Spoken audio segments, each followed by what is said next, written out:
Hey, everybody. Welcome to the DOPE CFO Cannabis Accounting Podcast. Today, we are really excited to have Lindsey Renner on our show. I've also got my trustee partner here, Kristi Kem, who's also on the DOPE CFO corporate team, and she also knows Lindsey from California as well. And so she's going to jump in and help today as well. I'm going to start with Lindsey Renner. She is the owner of Native Humboldt Farms, also one of the first 250 companies in California, one of the first 10 women, and the first enrolled tribal member to be licensed in California back in 2018. So those are all amazing things to hear about. And we really want to dive in on this episode to just all of it, being a woman owner, tribal owner, new industry, Humboldt background. We're at DOPE CFO. We are really big believers in the entire movement and the social justice reform as well as the medicine. So let's just dive in. And why don't we jump in with what got you interested in cannabis industry in the first place? Although I know you were born in Humboldt County, so that probably was a marker right off the bat. But why don't you jump in and give us your background? Yeah, absolutely. So yes, being born in Humboldt County definitely did play a big role in everything. I was born in 1982, and cannabis was one of the only industries at that point in time. And it was kind of, there was those that were in the cannabis industry, and then there were everyone else that were supplying things to people in the cannabis industry. And so I got into it pretty young. I think that it wasn't until 2008. So I was 26. I had just gotten out of the Army, and that's when I started cultivating. So I actually started selling cannabis probably too young. And then at 26, I started cultivating cannabis. And honestly, that's when I really just completely fell in love with it. There's something about growing the plant. It's hard to describe and put into words for people, but it just has this really, powerful energy. And, I had smoked all of my life, and I actually don't really smoke now. So after I started cultivating, I just completely fell in love with the actual growing process of it. And when the plants are live is when I love them, the most. So. Oh my gosh, that's so awesome, Lindsey. And I, dabble right in backyard growing as well. So I totally connect with you on that, like being with the plants and how that's such an important process of, just like horticulture medicine, like you were talking about. So Native Humboldt Farms, specializes in craft cannabis. Can you tell us a little bit more about the plants you grow and why you grow them the way that you do? Yeah. So on Native Humboldt Farms, we really tried to go in and, use the natural ecosystem and the natural habitat, right? Like, so we try to preserve the natural habitat as much as possible. And it was kind of like going into it and walking down and not saying, okay, well, where can I, take a big piece of machinery and form a flat? It's more, where can I fit cannabis into the landscape here, on this piece of property? And so all of the soil has actually been moved by hand on Native Humboldt Farms. And so, where the beds are located was really just spots that, the cannabis could naturally fit. Along with that, we really want to we want to work with nature as much as possible. And I do feel like a lot of people in the industry right now, we kind of get this idea that that we're not going to work with nature. Nature knows best. And so we do a lot of regenerative farming. Indigenous farming is kind of what we refer to it as. And what that means is that we go in and we use the natural and native plants that are already existing, and we create nutrients out of those plants. We breed microorganisms, indigenous microorganisms. We create living soil out of kind of like what's already there on the land. I think that we try to kind of Yeah, we have like open air hoops. We just really try to work with nature as much as possible. Like we have different songbirds that come and act as like integrated pest management. I think we have over like 100 different kinds of songbirds, and you can see them. You know, you're out there watering. We water by hand, and you can see the birds stopping and picking the insects off. And then, we really haven't changed the landscape. And so we have probably about a half acre of blackberries. We have these old growth indigenous redwood or oak trees. And a lot of the pests actually, migrate towards those other plants. And so they like the blackberries more than the cannabis. And so that's another like integrated pest management system that we use. And so it's kind of just by working with nature's really helping us, and it just helps the whole process and makes it easier for us. And then we're really small, so we're 5,000 square feet. Which, I think allows us to really just give each and every plant the time and energy and focus that it deserves. And so, our quality control is so great. And, that's really what I consider craft cannabis. I'm going to jump in with kind of a follow on before we let Kristi go to the next question on craft cannabis, because I love the topic. I've been familiar with a grower here in Bend, Oregon, since I got involved quite a while ago. And I'm just a big believer in craft cannabis. And I really think it's going to be very similar to either the craft brew beer industry and or craft wine industry, or even craft coffee. I hear so many times people on stages, oh, the big companies are going to take over. They're all going to eat up the little farms. And I just don't buy it. And I think there's going to be a huge demand for really craft grow where people get to know your brand and your product and how you grow it and your flavors and strains and health benefits. But what do you think? Do you think you're going to be put out of business by all the big players? Or do you have a different view on kind of the craft movement in general?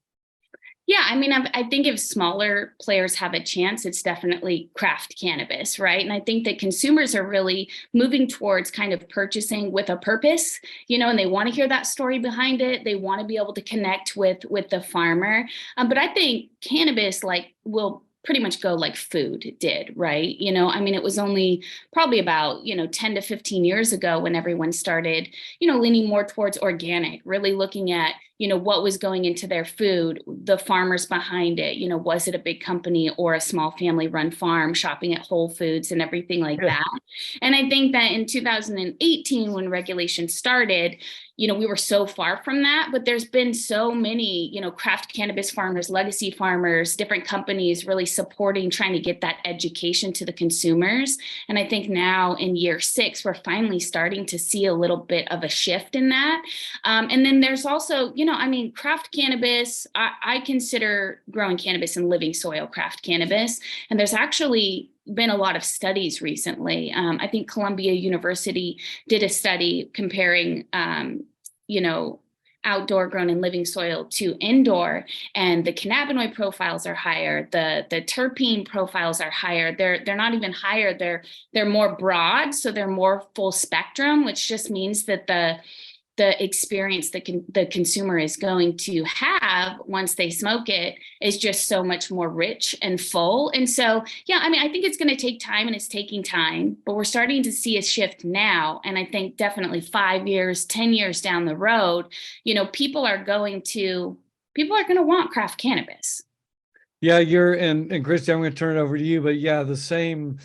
I know you were born in 82 was the year I graduated from high school. And if you go back to my high school, consumers didn't have a lot of choice. Like if you wanted a loaf of bread, you got Wonder Bread. If you wanted chicken soup, you got Campbell's Chicken Soup. Like today, I can go over to my grocery store and pick from 80 different craft chicken noodle soup brands, or I can get it at a food cart. And I think at the end of the day, the consumers want a lot of choice in any product. So Kristi, let me turn it over to you. But a really, really big believer in the craft movement. Yeah, I wanted to sort of follow up for my next question that I had planned, which was you brought up the little part about, when it's grown outdoors, you have a more broad spectrum. Can you tell me why that would be important for, consumers on their end? Yeah, Well, I think it just kind of, it creates the effect, right? So if we have, a more broad cannabinoid profile, so not just THC, not just CBD, but maybe there's THCV or, all of these different cannabinoids, those all create different effects, right? And then the terpenes also create effects too. I think caryophyllene, limonene, and myrcene actually create the munchies. So the terpenes are really actually doing a lot to create the experience for the consumer. And if you're growing in living soil and it's outdoor and you're getting these terpene profiles that are just, all over the board, like maybe the top 14 or something like that, the experience is just so much more rich and it lasts longer. It's just fuller. And at the end of the day, when we're all moving towards being more price conscious because of the way everything, in the world is going right now, if you want the most for your money. And so really craft cannabis is going to give you the most value, for that dollar. And it's just going to be a better, richer, fuller high. Oh, that's great. Thanks for explaining that for us, because I think that's something that people need to know, right? Is like you said, it's not really like you can't compare apples to apples. You have to really understand why the product is different. So just to switch gears a little bit, I know back in 2015, you and your family experienced a devastating loss when both your farm and your house were lost in a fire. In a recent Cannabis Business Times article, you said that you were weirdly thankful for it because of the path it put you on. Will you tell us a little bit more of that?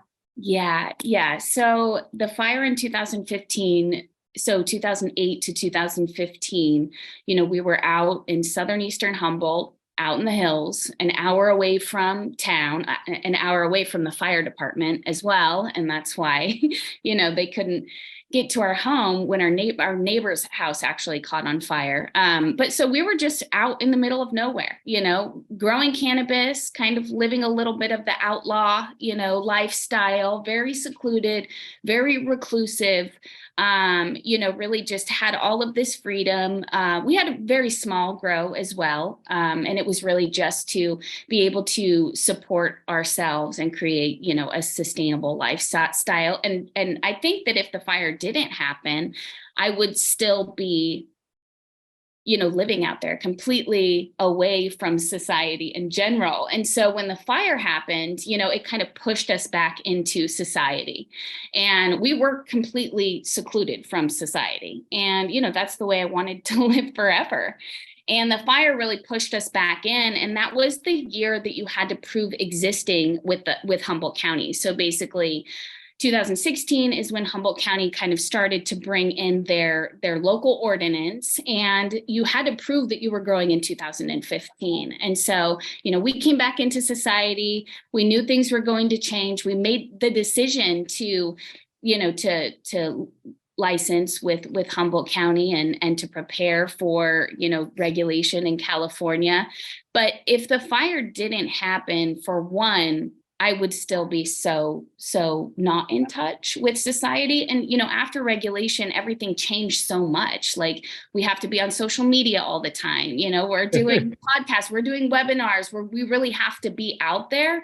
And before the fire, I wasn't. And that's just not a lifestyle that I wanted to live. And I think it's kind of crazy because, I try to stay very active on social media, LinkedIn, with the content, all of that kind of stuff. And I think that sometimes people think like, oh, this is so easy. And at the end of the day, it's actually not. It's very different from, the lifestyle that I was planning on living with my family forever. But at the end of the day, it's still something that we have to do to make sure that we have brand awareness, and are actively, trying to be successful in the market and the industry, how it is now. So yeah, I mean, without the fire, I definitely wouldn't even be back in society at all. Well, no, that's such a good story. And I love that. There's so many times you can look backwards in your life and you're like, at the time that seemed horrific, but it led to this thing that was better. It's actually very similar to my cannabis story, where I was kind of went all in with Hi-Fi Farms in Hillsboro as their CFO, and just really made some massive changes to help that farm out in my life. and they went under in 2016, I believe. And it was kind of a darling of the industry up here. And I was like, oh, it was such a drag. I was so really angry about the experience. I felt I'd been totally let down by the CEO and made some mistakes, and I was really upset. But that led to the birth of DOPE CFO, and so, which I love, and I've had been the favorite part of my career by far, building the DOPE CFO program and education. So I totally get that as well. And you talked also about the need to pivot and change directions without attachment in the cannabis industry, and those are definitely super wise words. I'm always trying to think, oh, I'm too attached to that outcome. So maybe talk about what's your mindset to dealing with change in this business in general, because you get change, I'm sure, every day. Yeah, for sure. I think especially, coming from that lifestyle that I was talking about where, we were so secluded, reclusive, and really not like in society. And we never would have imagined 15 years ago that we would be here in the industry today. And so, January 1st, 2018 to now, so many things have changed. And I think, my initial, natural response was to just hold on to the way I wanted it to be, right? And the way, and I just realized that a lot of things in my life were going to have to change. For one, I was going to have to get out there and try to be more, in the mix and everything like that. And so, I luckily, realized pretty early on that I was going to have to make some changes. And, we do go through changes every single day. And I think being licensed January 1st, 2018, and just really seeing every single shift in the California market over the last 5-6 years has really helped me to understand that, hey, I have two paths. I can either pivot and change and find a solution, or I can fail. And that's really what it comes down to in the cannabis industry. And so it's been really hard. I mean, there's been times over the last few years where, I've had to say, because we weren't always profitable, right? I mean, we're small, we're self-funded. It's been extremely difficult. And during those years, I've had to look back and say, I've done so much building Native Humboldt Farms and building the brand, and I have this story,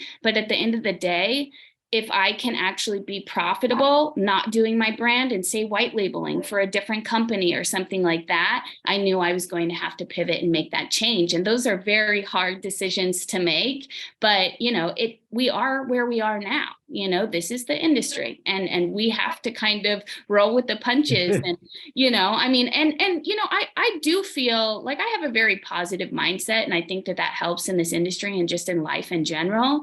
But I think that, and I'm very solution oriented, and I do feel like there's always a solution, right? And it's not always the solution that I want it to be, but there is always a solution, to a problem. Totally agree. Totally agree. Now, having followed you for a little while, because I'm a bit of a fangirl of Lindsey's, for those of you who don't know, I know that, where you're at now as a vertically integrated business wasn't where you started out. So I know that for you, that was like a necessary change. So what led to you becoming vertically integrated? Yeah. So, my farm is so small. It's probably one of the smallest in Humboldt County. And so I knew going into it that I needed manufacturing kind of to be able to diversify my product line, to make more products, have more SKUs, just really, set myself up to have a chance to compete with some of those bigger companies. I used third-party distributors until 2020. And it was very difficult, I would sell product and not get paid for it. Just not having that control over that final step was really devastating to my company. If I sold products, because with distribution in California or without distribution, you can't deal with retail. So you can't drop off samples, you can't drop off retail ready packaged product, and you can't get paid. And so if I was just a farmer and I didn't have distribution, I could get products on the shelves into retail, but sometimes I wouldn't get paid for 6 months. And so as a small company, that could be the difference between, success and failure. And so, I think that the one cool thing was I was already paying rent on my manufacturing facility. And so in California, you can get multiple licenses if on the same premise. And so it wasn't like a whole lot for me to add distribution to my existing, facility. And yeah, clearly it created, more work, more compliance, but really having control over that last step and being able to actually get paid for selling products was so huge. And then every time you can have, another license along the supply chain, you clearly increase your margins. And the industry is just extremely hard right now, very volatile, very new, hasn't stabilized. And so right now we're adding non-storefront delivery retail out of Oakland. And, that just helps us to save, we just increase our margins. So now we have Type 6 manufacturing, distribution, the non-storefront delivery. And also what that gives, me the ability to do is pivot and change. If one thing's not working, okay, we can lean harder on manufacturing. If manufacturing's not working, we can lean harder on the cultivation and the packaged flower or the pre-rolls or whatever. So it's really been it's been so helpful for. Well, and those are all great points. And it's, when you're running a business, it's always so hard to figure out, like you can hear success stories both ways. Like, oh, we were just so focused on this and that was perfect and we made it successful, but someone else who diversified and has more backup plans.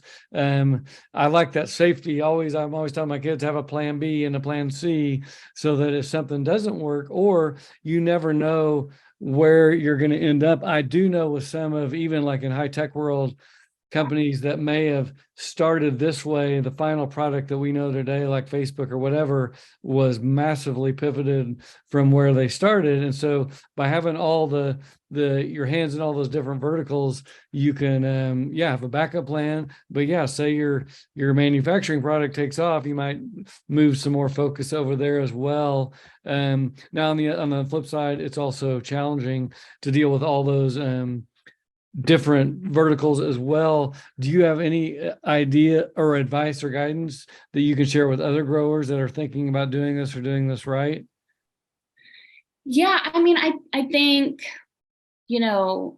it's been very difficult because clearly as a cultivator, I just wanted to be a cultivator. It's what I love. If I'm not cultivating for a few months, I miss the plants. I miss, that energy and that interaction. And I didn't want to be a distributor. And I don't necessarily even want to be a manufacturer. I do like to manufacture products, but, so I have, in order to keep my cultivation, I have to kind of diversify and focus on these other things. And I would just say to people, I mean, for one, you definitely want to understand the operations. Like for me, the first step was really understanding regulation, right? Like I would print out the regulations, go over it, highlight, make notes, make sure I understood what the state wants from a regulatory aspect before I would get into the license and then get the licensing. And then I think clearly the biggest thing is accounting. So I would definitely encourage people to reach out to DOPE CFO, because that's really the compliance aspect of it, right? And when you have multiples, that's the part that that's really going to be important. Well, yeah, and that's a big message to ours, to growers, processors, and manufacturers. Those verticals have the most opportunity to do what we call gap level cost accounting and get a whole lot of cost into cost of goods sold, which is where you want it first, your inventory. And so it's, very, very important, as well as doing things like just controls and governance to make sure things are done right for when the IRS does show up, you've got things in order. Related to that, so dealing with compliance, whether it's IRS or state or county or whatever, is hard. We deal with many states as it grows, and every time I talk to anyone in any state, they're like, oh, our state is the absolute worst. It's the hardest. The regulations are crazy. And I tell people, yeah, if you've got to be ready for it if you go into this industry, because like California is a great example, super tough. The laws are changing constantly. You're dealing with just so many regulations on every level, and it can be really tiresome. Let's talk about the manufacturing permit. How much work went into that, and how lengthy was that process to get that, and also the distribution license? Yeah, so distribution it wasn't as hard as manufacturing. I think manufacturing, because you're dealing with products that are eventually getting to like like edibles and Yeah. topicals and things like that, right? So they kind of, in 2018, they had the California Department of Public Health that was working with the BCC, and clearly that branch moved over to the DCC, and it's not the CDPH, but it still kind of operates like that. And so, yeah, I mean, there's the most compliance on the manufacturing side. Like we have to do, and clearly we have SOPs for all the licenses, but we have to have, the SOPs, we have to have, batch production records, and we have to make sure that, we know where all of our ingredients are coming from, and just in case there's like a recall or something like that.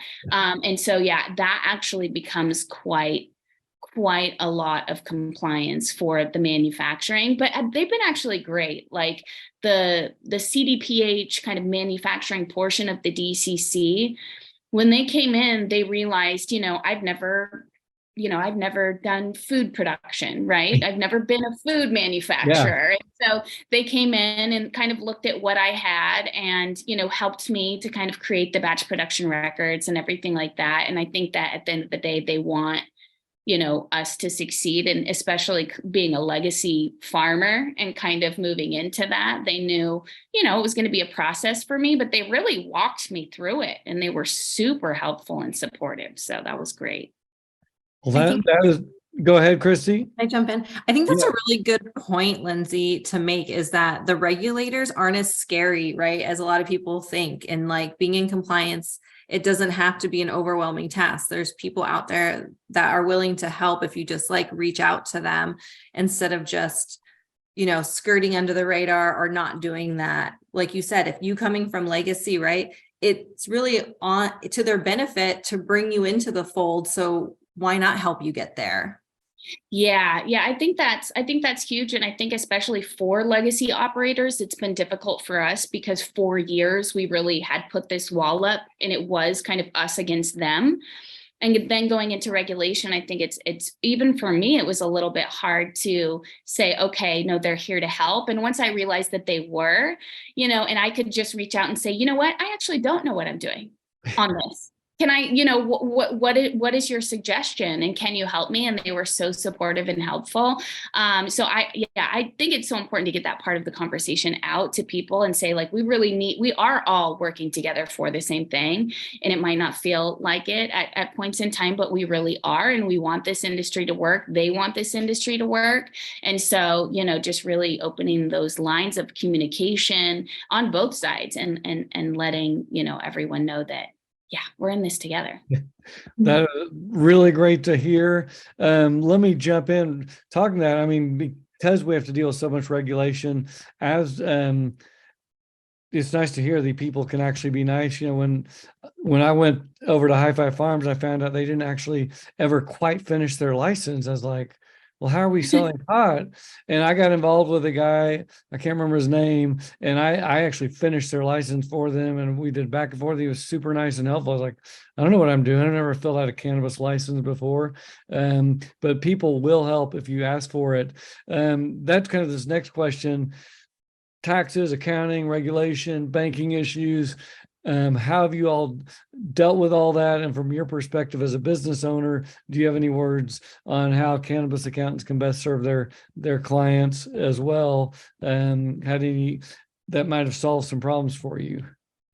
Yeah, when I was on the webinar the other day with you, I mean, you just said so many things that I was like, oh my gosh, this could be so useful to my company, right? And it's like, I'm small, I'm it's a small operation. I'm self-funded, and yes, I have all the licenses, but it's still very small. It's still manageable, but I'm definitely getting to the point where, like I wanted to understand, at least have a basic understanding of how everything worked so that I could understand it. And now I'm definitely getting to the point where I think I can bring in someone like DOPE CFO so that they can, clearly you could do more with it, right? Like right now I'm just basic bare bones model. And I definitely need someone to come in. And you also mentioned just kind of like how all of your work and everything you guys are doing really allows you to see the bigger picture and nationally. You're saying you're working with multiple states and everything like that. And I think that is helping you to predict market trends nationally, within states as well, consumer trends, and you guys are just able to gather all of that data. So I just think that, that can be super helpful. So while I'm focused on operations, having a company like DOPE CFO really looking at that bigger picture and kind of helping to pull all that stuff together and keep me compliant. Well, that is great input. And that's always when you're starting out as CEO, you just end up doing everything. And then slowly you're like, oh, I'm going to turn that over and that over. Because at the end of the day, the most value of your time is literally, like you said, growing that pot, making those products, dealing with your customers, and then figuring out how to strategically grow. And maybe you're licensing your product to someone in New York as they get started or whatever, and bringing those pictures together. We want to jump into about the tribal nations. Kristi, you jump in with this next question because this is a great topic as well. I want to make sure we have time to hit this.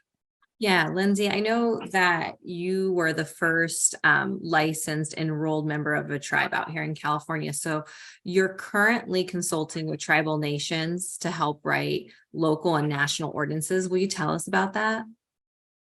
Yeah, the tribal cannabis industry it's very exciting. It's also very complicated. So I have the sovereign agency, like a business management and development agency that works with tribal nations throughout the United States. And yeah, I mean, the tricky thing right now is sovereignty. And we're trying to kind of define that. There's been, points in history where it hasn't been completely protected. And what we're trying to do is look at what we think is going to happen with the open cannabis market nationally, and see if a sovereign cannabis market that's separate than the regular open market would be a good thing for tribal nations. And it's a little bit difficult because, I'm an enrolled member of Round Valley Tribes in California, and I'm not technically allowed to integrate into, the California rec market. So we can't have licenses under the DCC, but other states like Washington and Nevada, they call it compacting. They do allow compacting. And so in California, tribes they're at a disadvantage, like because they haven't been able to integrate yet. And we're year 6, they're at a disadvantage. So a lot of the tribes in California are saying, okay, well, maybe we do have the ability to set up a separate industry. And then clearly, there are some,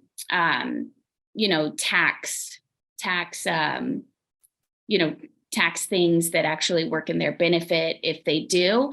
And so it's all very new. We're speaking to tons of lawyers throughout the nation, a bunch of different tribes, and just really trying to help everyone. Like right now, it's kind of works like the states. Like each tribe is a nation, basically a separate nation, and they write their local ordinance, right? And right now we're helping tribes to write their own local ordinances for their nation. And then we're also looking at trying to build a kind of like a DCC, right? Like we want to, if we do create a sovereign market, and that's what tribal nations want, we want to make sure that we have almost like an overarching, regulatory structure that everyone can follow to make sure that the pathway is sustainable and it's structured enough so that it works and it's cohesive. So it's really exciting.